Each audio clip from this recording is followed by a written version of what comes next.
Hello everyone, welcome to IGCSE First Language English, Syllabus 0500. Today we will be focusing on Paper 2, Section B, on the importance of using the correct tenses in story writing. So, Paper 2, it's a written paper, you're given 2 hours and the entire paper carries 80 marks. You answer 2 questions, one from each section. There will be reading texts and it will be printed on the question paper insert, and as always, no allowance of dictionary usage. Composition writing, you answer 1 question from a choice of 4 titles, 2 descriptive titles, 2 narrative titles, you choose 1. You use the title to develop and write a composition in about 350 to 450 words. The question would test the following writing assessment objectives. Writing objective 1, articulate, experience and express what is thought, felt and imagined. Writing objective 2, organize and structure ideas and opinions for deliberate effect. Writing objective 3, use a range of vocabulary and sentence structures appropriate to context. Writing objective 4, use register appropriate to context. And writing objective 5, make accurate use of spelling, punctuation, and grammar. Now, the ideology of narrative writing. Good narrative writing skills encompass the ability to build on and encourage the development of a good grasp of the mechanics of writing. They also require the development of an additional skill set, namely your ability as a candidate to tell a story, an interesting story, an engaging plot. Telling stories is as old as humanity, where we see and hear stories everywhere practically on a daily basis.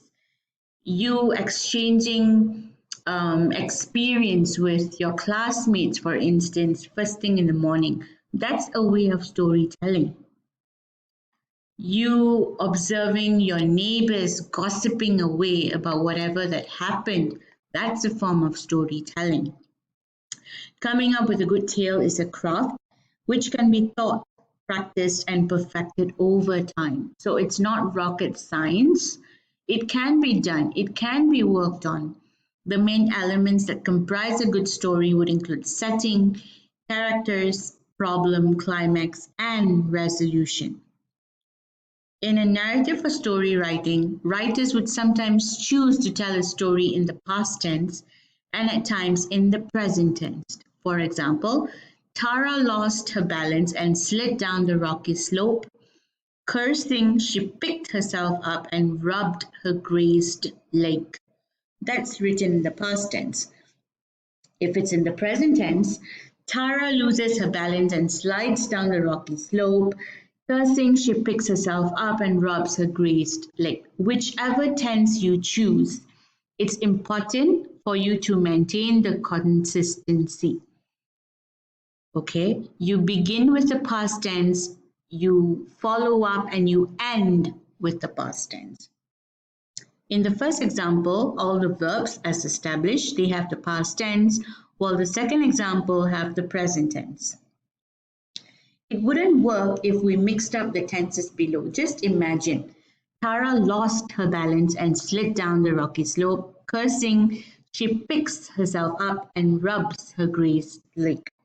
Or, Tara loses her balance and slides down the rocky slope. Cursing, she picked herself up and rubbed her grazed leg.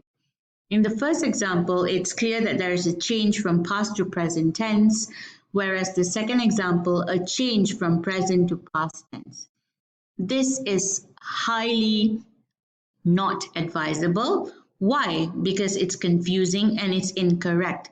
It creates an issue that is not really needed. Why do we want to confuse the examiner?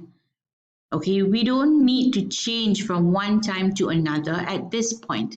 If you start on a past tense note, end with the past tense. If you begin with the present tense, and then ensure that you detail the entire thing using the present tense.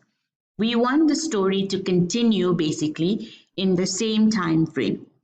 Of course, You want to change the tenses, you can, just to show a shift in the time frame. Okay. Um, for example, I love the jumper you made for me. So we have love, which is the present tense, and made in the past tense. You are referring to a present time state and a past time completed action. So it's okay, it's workable, it's doable. The change of tense is a problem when we lose track of the tense and we forget to change it back. That becomes a confusion. So, a remark: make sure your tenses are consistent, okay, because a writer would ideally narrate a past event. So, it's crucial for you to know that. Ask yourself if the action is taking place in the past, present, or future.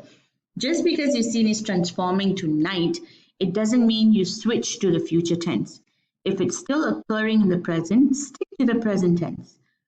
When you want to include dialogues, use the present tense, but be sure to switch it back to the past tense when you are done with the dialogue incorporation. Don't chop and change tenses without a reason. Thank you.